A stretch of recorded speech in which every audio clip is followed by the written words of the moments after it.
Today we are going to talk about one of Volkswagen's biggest mistakes in a very long time, arguably even bigger than the whole Dieselgate thing about them lying their emissions. The brand new Mark 8.5 GTI. This isn't it, but today we're going to talk about it. So this is Shep's Garage, and I hope you guys do enjoy this video. Before we get straight into this video, I just do want to apologize if I do get anything on my camera lens. It is currently raining / snowing, and I had to get a video out this week. So we're going to be filming in this, no matter if it breaks my camera or not. So yeah. But if you're new to the channel, it's the first time seeing my face on your screen, don't forget to please click the subscribe button down below for more awesome Mark 8 GTI and other car content like this. You guys have been smashing the channel support lately, and I can't thank you guys enough. So about a week or two ago, the Mark 8.5 production photos, Mark 8.5 GTI, came out, and I have a lot of opinions about it, but if you guys can't tell by the title of this video, you can already tell that I'm not a fan of it, and I'm not being biased because I own a Mark 8 GTI.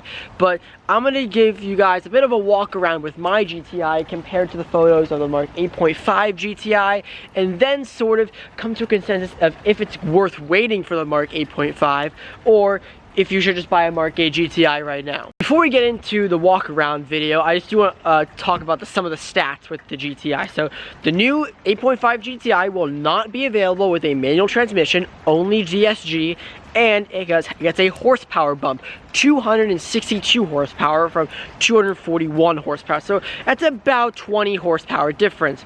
Kind of jealous, but also I'm tuning my car, so it doesn't really matter too much. Now let's start off this video with the front of the GTI. So I'm going to put a picture of the 8.5 GTI up on the screen, and I'll be doing that throughout the rest of the walk around videos or sides of this car. So starting out with the front bumper, the Mark 8.5 GTI has a couple of changes. The first thing is they kind of made the front lower bumper kind of look like the Golf R. I'm a big fan of that. I really like that with the Mark 8.5.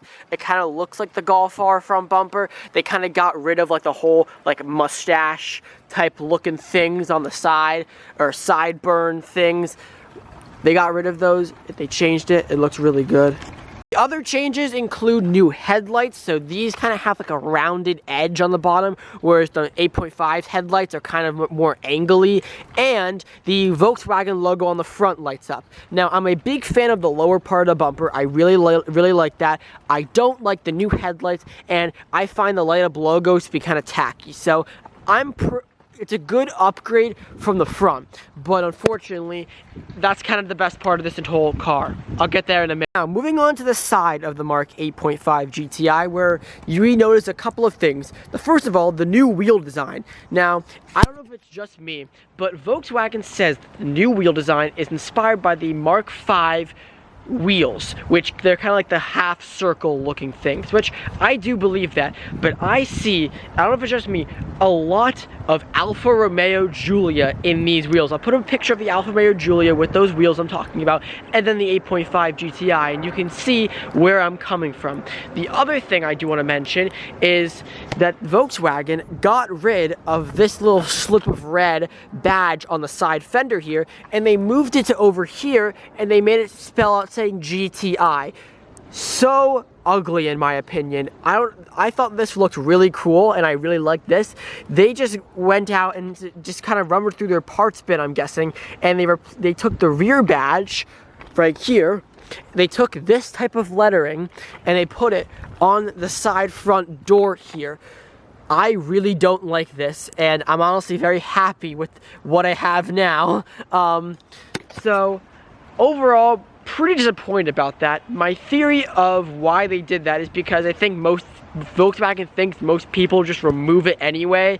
So, you know, why put in more effort? But I also wonder why engineer something new when people are going to remove it anyway. So, other than that, that's really the only change on the side of the car, the wheels and then that ugly fender badge. Now we move on to the back of the 8.5 GTI, where the 8.5 gets brand new taillights, which is really cool. So these are the current ones on the Mark 8 GTI. The 8.5 gets these really cool taillights, which also seem to have a little bit of Alfa Romeo DNA in my opinion. I feel like they look like the new Alfa Romeo Tonale taillights with all the little squares in them. I'll once again, put them side to side for you guys. And on the back, that's really about the only change.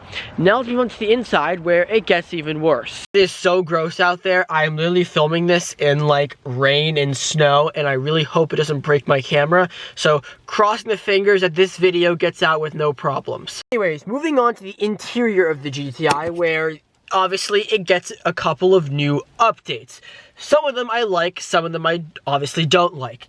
Well, one thing I do like is the new trim. So it kind of has a new carbon fiber trim. The current one is like this really hexagon-y wood type thing.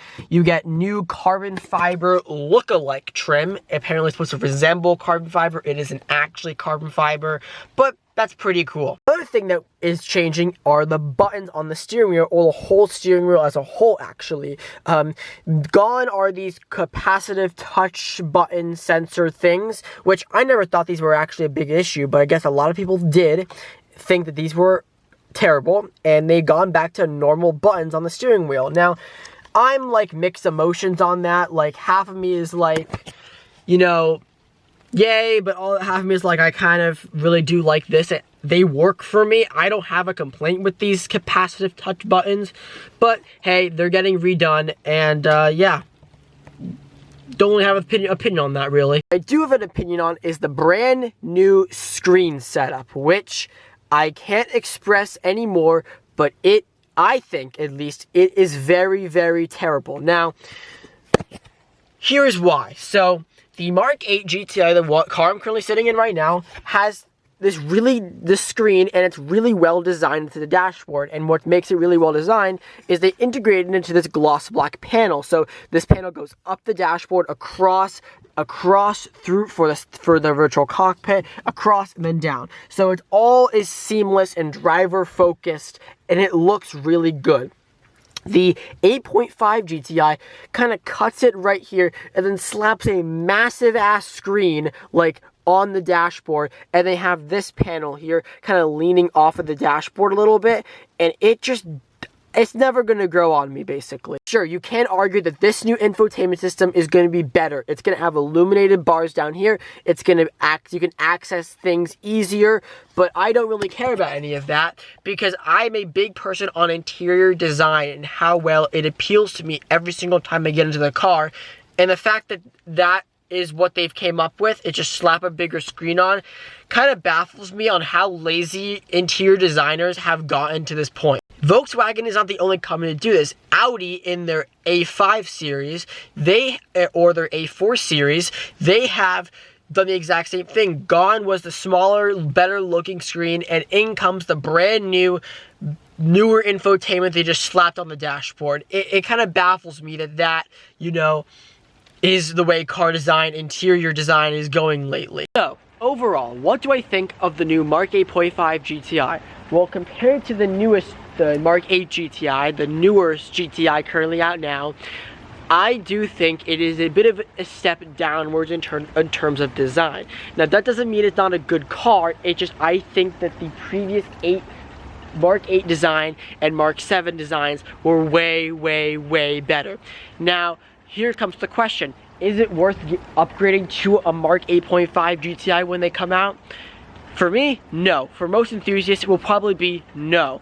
However, I do think the Mark 8.5 will have a place because for someone who wants the latest technology in the car, I do see that person going and getting the 8.5 GTI. But let me know in the comment section down below what you guys think of the new Mark 8.5 GTI. I hope you guys did enjoy this video. If you did, comment down below any other videos you guys want to see, and I will see you guys in the next video. Peace.